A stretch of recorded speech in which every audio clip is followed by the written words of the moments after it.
تیسری چیز کیا ہوئی کہ انہوں نے آ کے ملک کا جی مہنگائی ہے، ملک نہیں ٹھیک کیا، ملک کی بدترین یعنی پاکستان کی تاریخ میں کبھی ایسی معیشت کی تباہی نہیں ہوئی جو اب ہے.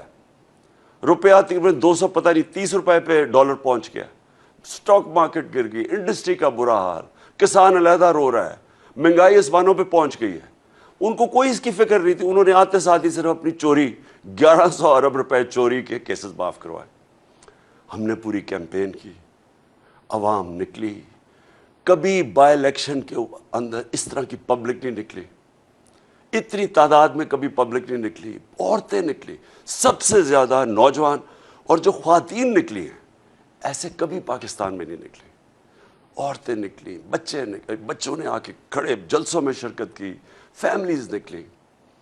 اور ہم نے ساری ان پارٹیز کو، ساری اسٹیٹ مشینری کو اور ایک کرپٹ الیکشن کمیشن کو، ہم نے ان سب کو شکست دی. عوام نے شکست دی. اور ہم نے وہ کیا جو سارے سمجھ رہے تھے کہ ہو ہی نہیں سکتا. سب سمجھ رہے تھے الیکشن جیت جائیں گے. انہوں نے ہر قسم کی دھاندلی کی. جب الیکشن جیت گئے، اس کے بعد آج ہونا تھا الیکشن چیف منسٹر کا. رات کو کون پہنچ گئے؟ ضمیروں کا سوداگر آصف زرداری. 30 سال سے یہ، میں پھر سے بتاؤں، یہ ملک کو لوٹ رہا ہے. جیلوں میں بھی رہ چکا ہے. اس نے، جس طرح میں نے کہا، 14 سال یہ سندھ گورنمنٹ میں بیٹھا ہوا ہے. اس نے کم از کم سندھ گورنمنٹ 7-8 ہزار ارب روپیہ سندھ گورنمنٹ پہ ہے. کراچی کا حال دیکھ لیں آپ، بارش آتی ہے دیکھ لیں، بارش نہیں ہوتی تو پانی نہیں. یہ وہ آدمی بیٹھا ہوا تھا. اور اس نے کل رات سے پہنچا، ہمیں پوری انفارمیشن دی کہ پیسہ چلانے آیا. کیونکہ یہ پبلک میں تو نکل ہی نہیں سکتا. آصف زرداری پبلک میں نکلے گا، لوگ اس کو انڈے ماریں گے. یہ پبلک سے ڈرتا ہے. لیکن یہ پیسے کی بوری پکڑی ہوئی ہے، چوری کر کے عوام کا پیسہ، اسی چوری سے پاکستان کی جمہوریت کا جنازہ نکالتا ہے. ہر الیکشن کے اندر یہ پیسہ چلاتا ہے، چاہے گلگت بلتستان میں ہو، آزاد کشمیر میں الیکشن ہو، سینٹ الیکشن میں ہو. صرف اور صرف چوری کے پیسے سے، بلیک کے پیسے سے یہ جمہوریت کو خریدتا ہے. اور پھر وہ رات سے ہمیں پتہ چل گیا کہ اس کی کوئی گیم چلا رہا ہے یہ آ کے. میں نے آپ کو کل رات آپ سے بات چیت بھی، آپ سے، عوام سے بھی بات کی کہ ہمیں پتہ تھا کہ اب عوام نے جس طرح کا مینڈیٹ دیا، ہمیں پتہ تھا کہ اس نے کوئی گیم کرنی ہے. اور آج جو ہوا ہے، میں اس لیے حیرت میں ہوں ابھی تک کہ یہ اسمبلی انہوں نے کیا کیا ہے. یعنی میں یہ سمجھتا ہوں کہ یہ جو لوگ ہیں، یہ جو مافیا ہے، یہ پولیٹیشنز نہیں ہیں. یہ کتنی حقارت سے پبلک کو دیکھتے ہیں. یہ سمجھتے ہیں عوام بھیڑ بکری ہیں. یہ عوام کو یا آپ کو انسان نہیں سمجھتے کہ جب واضح طور پہ آرٹیکل 63A میں لکھا ہوا ہے، سپریم کورٹ کی رولنگ ہے کہ پارلیمنٹری پارٹی کا ہیڈ وہ پارلیمنٹری پارٹی کا جب فیصلہ کرتی ہے کہ جس کے ساتھ بھی جانا ہے، وہ پارٹی ادھر جا کے ووٹ دیتی ہے. جو باہر بیٹھا ہوا ہے، جو پارٹی کا ہیڈ ہے، اس کا اس میں نام نہیں لکھا ہوا. کیونکہ میرے سے یہ ہوا ہے، میں نے جب ہم نے ہمارے لوگوں کو، جب ہم نے 25 لوٹوں کو ہٹانا تھا، تو تب بھی پارلیمنٹری ہیڈ نے لیٹر لکھا. جب میں نے پہلے لکھا، وہ رد کر دیا گیا تھا. تو شجاعت کا تو لیٹر ہی نہیں ویلڈ. اس لیٹر کے اوپر یہ جو شخص ہے، یہ جو بنا ہے اسپیکر، کوئی شرم نہیں آتی اسے کہ ووٹ ڈل گئے ہیں. جمہوریت اور کیا ہوتی ہے؟ 10 کیو لیگ کے ممبرز نے پارلیمنٹری پارٹی کے ہیڈ پہ ووٹ ڈال دیے جا کے. ہم جیت گئے اور اس نے جا کے الیکشن ان دوسروں کو جتا دی. یعنی جو چیف منسٹر بنا تھا پرویز الہی کا، اس کی بھی ووٹ نون لیگ کو دلوا دی. اب یہ کوئی جمہوریت میں اس طرح کا مذاق ہوتا ہے؟ کوئی سوچے کہ کوئی عقل ہے کہ کیا یہ ہے جمہوریت؟ یہ جمہوریت نہیں ہے. ان کے اربوں روپیہ ایٹ سٹیک ہے. یہ لوگ اس ملک کو لوٹنے آتے ہیں. ان کا کام ہی کیا ہے کہ تھانے میں گندے آفیسز رکھواؤ، وہ لوگ کانٹریکٹس لو، پیسے بناؤ، ریل اسٹیٹ کے اندر مال بناؤ. ان کا اور کوئی انٹرسٹ نہیں ہے. عوام سے کوئی ان کا تعلق نہیں ہے. جو انہوں نے آج کیا ہے، مجھے سب سے بڑا افسوس یہ ہے کہ ہماری آگے معیشت کا برا حال ہے. جس طرح کے ہمارے ہماری جو اکانومی نیچے جا رہی ہے اور جو دن بدن یہ جو صورتحال بنتی جا رہی ہے، معاشی بحران بڑھتا جا رہا ہے، اس سے مزید اور بڑھے گا۔ اب یعنی یہ جو اوپر بیٹھ گئے ہیں، یہ کیا، یہ لوگ مان جائیں گے اس کو؟ اور میں ساری اپنی آپ قوم کو پھر کہہ رہا ہوں، دیکھیں میں نے جو اپنی پارلیمنٹری ڈیموکریسی تھی برطانیہ میں دیکھی ہوئی ہے۔ میں 18 سال کی عمر سے 20-25 سال ان کی جمہوریت اندر سے سٹڈی کی ہوئی۔ دیکھیں پرامن احتجاج، جب تک آپ پرامن احتجاج نہیں کریں گے، میں کبھی نہیں کہتا کہ کوئی قانون اپنے ہاتھ میں لے، میں یہ نہیں کہتا توڑ پھوڑ کرو۔ آج آپ سب کو پرامن احتجاج کرنا چاہیے۔ رات کو جب بھی نکلیں اپنا احتجاج رجسٹر کریں، کیونکہ آپ نے بتانا ہم انسان ہیں، ہم بھیڑ بکریاں نہیں ہیں کہ جو کان کھینچ کے ادھر کر دو تو ادھر کا یہ قیمت لگا دو کہ یہ اوپر بند کمروں میں پیسے چلا کے پاکستان میں فیصلے ہو جائیں تاکہ یہ اور آئیں پاور میں اور پیسہ بنائیں۔ میں سب کو آج کہتا ہوں کہ آج آپ اپنا احتجاج رجسٹر کریں، ان کو پتہ چلے کہ یہاں پاکستان کی جو قوم ہے یہ زندہ قوم ہے۔ اور میں نے جو پچھلے 3 مہینے میں دیکھا ہے، میں نے اپنی ساری زندگی اس ملک میں بڑا ہوا ہوں 26 سال سے، جس طرح میں نے کہا میں پالیٹکس میں ہوں، میں نے کبھی اس طرح کی بیداری قوم میں نہیں دیکھا جو میں نے ان 3 مہینے میں دیکھا۔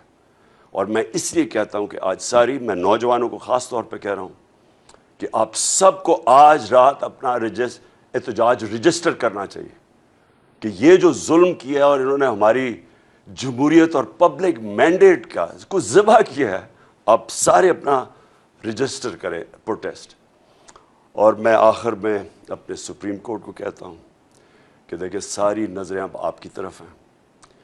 واضح ہے، میں وکیل نہیں ہوں لیکن جتنے بھی وکیلوں سے میں ملا ہوں انہوں نے جو کلیئرلی 63A کے اندر لکھا ہوا ہے کہ پارلیمنٹری ہیڈ جو کہ چودھری شجاعت نہیں تھے، چودھری شجاعت پارٹی ہیڈ ہے۔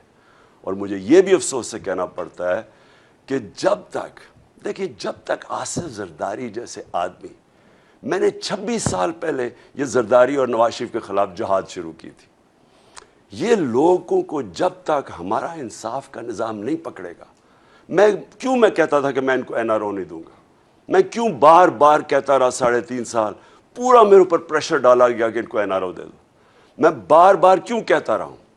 دیکھیں میری تو زندگی آسان ہو جانی تھی، NRO دے دیتا، انہوں نے چپ کر جانا تھا، کیونکہ آپس میں 10 سال انہوں نے حکومت تو کی ہے، دونوں نے ملک لوٹا، مہنگائی کی، کچھ کی، کوئی فرق نہیں پڑا، دونوں مل کے کھا رہے تھے۔ جب تک پاکستان میں طاقتور ڈاکو کو ہم قانون کے نیچے نہیں لے کے آئیں گے، میرے پاکستانیوں اس ملک کا کوئی مستقبل نہیں ہے۔ آپ یہ ذہن میں سے ہٹا دیں کہ ہم کوئی بڑی قوم بن جائیں گے جب تک صرف چھوٹے چور جیل میں جائیں اور بڑے ڈاکو اس طرح کر کے رشوت دے دیں کہ لوگوں کو سب کے سامنے قوم کے خریدیں۔ یاد رکھیں ہمارے بچے دیکھ رہے ہیں اس چیز کو، یہ کبھی بھی یہ قوم آگے نہیں بڑھ سکتی۔ اور میں بار بار مجھے وہ حدیث یاد آتی ہے جو ہمارے نبی صلی اللہ علیہ وسلم نے کہا تھا کہ تمہارے سے پہلے بڑی قومیں تباہ ہوئیں جدھر صرف چھوٹے چور جیل میں جاتے ہیں اور بڑے ڈاکو کو قانون آپ کا نہیں پکڑ سکتا۔ یہ آپ کے سامنے مثال ہے کہ ایک پوری جمہوریت کو پہلے انہوں نے گرایا، باہر کی سازش کے ساتھ پیسہ چلا کے، چوری کا پیسہ، آپ کا پیسہ، پہلے گورنمنٹ گرائی، اور اب جب گورنمنٹ بنانے آ رہے ہیں پھر پیسہ چلا دیا اس نے گورنمنٹ کے اوپر، لوگوں کو خرید لیا۔ اور اگر ہم ان لوگوں کو نہیں پکڑیں گے، ہم بار بار ان سے ڈیلز کریں گے، کچھ کریں گے، یہ کبھی اس ملک کو آگے نہیں بڑھنے دیں گے، کیونکہ ان کا مقصد کچھ اور ہے۔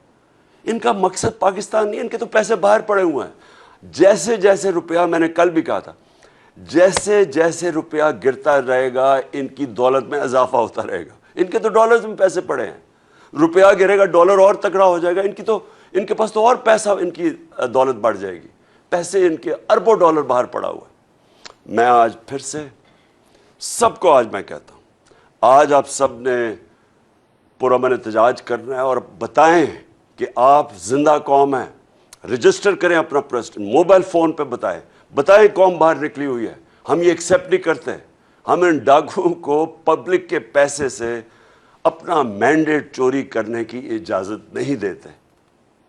پاکستان پائندہ باد.